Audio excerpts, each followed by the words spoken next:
Польшча катэгарычна адмаўляе дыалог з афіцыйным Менскам. Такую пазіцыю абазначылі ў польскім міністэрстве замежных справаў, і гэта стала адказам на ліст ад Міністэрства абароны Беларусі з прапановай правесці перамовы ў справе бяспекі, паведаміла польскае радыё РМФ-ФМ-24. У польскім ведомстве патлумачылі свой адказ тым, што з тэрыторыі Беларусі пры дапамозе афіцыйных уладаў цягам 4 гадоў трываюць варожыя гібрыдныя аперацыі супраць Польшчы. Яскравым прыкладам там назвалі сітуацыю на мяжы. Таксама у МЗС адзначылі, што афіцыйны Менск працягвае выступаць суагрэсарам Расіі ў вайне супраць Украіны. Мінабароны Беларусі, у сваю чаргу, працягвае рабіць эскалацыйныя заявы пра супольныя з Расіяй вучэнні «Захад-2025». Сёння міністр Віктор Хрэнін анансаваў выпрабаванне ў Беларусі ракетнага комплексу «Арэшнік» і выкарыстанне ядравай зброі. Вадзім Кабанчук, прадстаўнік аб'яднанага пераходнага кабінету па абароне і нацыянальнай бяспецы, з намі на відэасувязі. Вечар добры, спадар Вадзім. Вітаю. Добрый вечер, дякую за запрошение. Ну і пройдземся, так, бадай па гэтым заявам Віктора Хрэніна, хаця на іх ужо адказаў галоўнае ГУР Украіны, это галоўнае управленне выведкі, так, Украіны. Яны сказалі, што ўзровень пагрозы, звязаны з вучэннямі Запад-2025, даволі нізкі. Але вось сённяшнія заявы Хрэніна, як мы можам класіфікаваць як эскалацыю ў рэгіёне, бо ядравая зброя, ракетны комплекс «Арэшнік» страляе ў цэнтры Еўропы. Але это так, вучэнні. Я нагадаю, что «Арэшнік» позиционуется как зброя, якую немагчыма перахапіць. І размова про ўвядзенне ядерной зброі в Беларуси пачалась тады, калі украінцы напрыканцы 2022 года паспяхова правялі некалькі контрнаступаў і рыхтавались до великого контрнаступа летняга. Тады з'явілись заявы, што ў травень 2023 года в Беларусь будзе введена тактычная ядерная зброя. Я мяркую, што гэта быў обговораны, заранее узгоднены один из сценар з расіянамі, каб в выпадку чаго яны малі такі стабілізацыйны важель, бо яны былі не ўпэўнены на той момант, што ім атрымаецца стрымаць украінскую армію, азброеную заходняй тэхнікай. Безумоўна, гэта крок эскалацыйны, гэта распаўсюд ядернай зброі ў рэгіёне, в нашай краіне, і нясе непасрэдную пагрозу для Беларусі. Потому что нават мне цяжка уявіць, што мы і так краіна, якая вельмі моцна пастрадала ад аварыі на Чорнобыльскай АЭС, калі пачнуцца нейкія ядравая эскалацыя, то вы самі разумееце, можа быць і адказ менавіта по той краіне, якая застасуе ядерную зброю.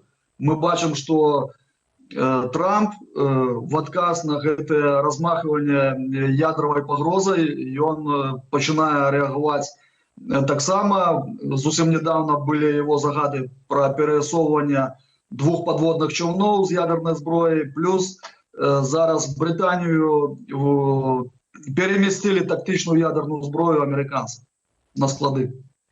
Спадар Вадзіме, ну вось вы згадалі Трампа, дык можна патлумачыць вось гэту эскалацыю, прынамсі рыторыкі лукашыстаў, якраз і тым, што Лукашенко чарговы раз перабыўся, больш он там Трампа не любіць, зноўку аблізвае Пуціна, а тут яшчэ і на Алясцы неўзабаве перамовы, і тут трэба ўзмацніць вось пазіцыі свайго старэйшага, не ведаю каго там, брата, не брата Пуціна, і таму вось давайце і мы тут яшчэ Арэшнікам памахаем.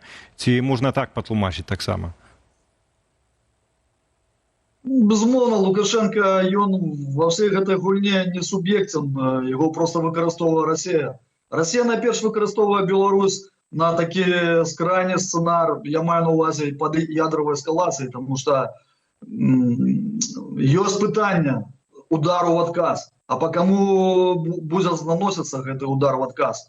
Я шчыра кажучы, я не хочу вельмі развіваць гэтую тэму в прямым эфире, каб просто не ствараць паніку, не напружваць абстаноўку. Уласна, бо я, спадар Вадзім, хацеў вас запытацца, якія могуць быць планы Пуціна на Беларусь, улічваючы магчымасці ягоныя актуальныя?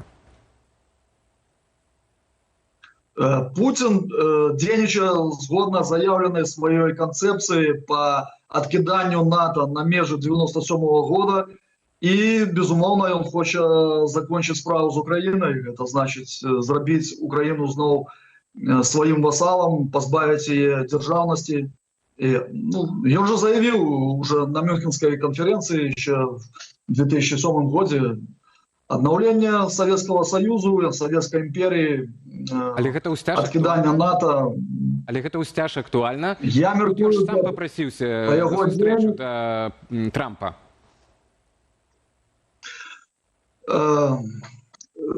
Я мяркую, гэта будзе даволі цяжкая сустрэча, цяжкія перамовы. Паглядзім, чым яны закончацца. У мяне моя асабістая думка, выніку будзе не шмат з гэтых перамоў. Мы уже бачили некалькі заяў з боку Трампа еще до пачатку його каденції, як він казав, що війна буде спинена за один день, потім називав різні терміни. Як ми бачимо, ескалація тільки наростає, і удари російської армії і по мирних городах України наростають, і ми бачимо інтенсифікацію бойових дій на фронті. Так. Спадар Вадиме, прынамсі раней пастаянна гучала такая ацэнка, што дзеянні Лукашэнкі, ягоныя пастаянныя манеўры вайсковыя ўздоўж украінскай мяжы, гэта не непасрэдная небяспека ўварвання з тэрыторыі Беларусі, але гэта вось такі метад адцягвання часткі сілаў з іншых участкаў украінска-расійскага фронту. І ведаем, што апошнім часам складаная на шэрагу участкаў сітуацыя у тым ліку для украінскіх вайскоўцаў. Наколькі вот цяпер гэтая функцыя адцягвання украінскіх сілаў застаецца на высокім узроўні, калі ацэньваць войскі Лукашэнкі. Альбо калі глядзець на гэтыя заявы ГУР Украіны, што нізкая пагроза, то, в прынцыпе, там і нічога асабліва і не адцягваць. Украінцы разглядаюць расійска-беларускі кордон як фронт. І ён зараз не в актыўным стане, калі мы берем 22 год, там велись боевые деяния, зараз он не в активном стане. Украина, я лечу, предприняла шерах мер, каб достатково эффективно умацаваць гэты свой кордон, и там из-за географии не так шмат накірункаў, по яким можна ажыццяўляць наступ. Тому адносна невеликими силами, калі што, Украина можа стрымліваць пагрозы.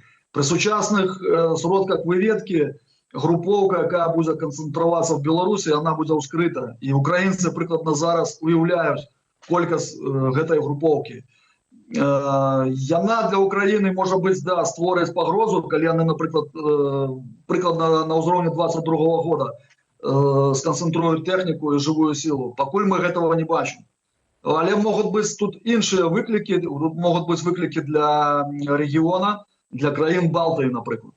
Потому что мы не ведаем планаў Путина на наступные этапы эскалации, тому тут засцярога павінна быць з усіх бакоў. Так, а мы, до речі, знаходзімся ў пачатку, прынамсі, этого этапа эскалацыі. Дзякуй вялікі за размову. Вадим Кабанчук, прадстаўнік Аб'яднанага пераходнага кабінету ў абароне і нацыянальнай бяспецы, быў з намі на відэасувязі.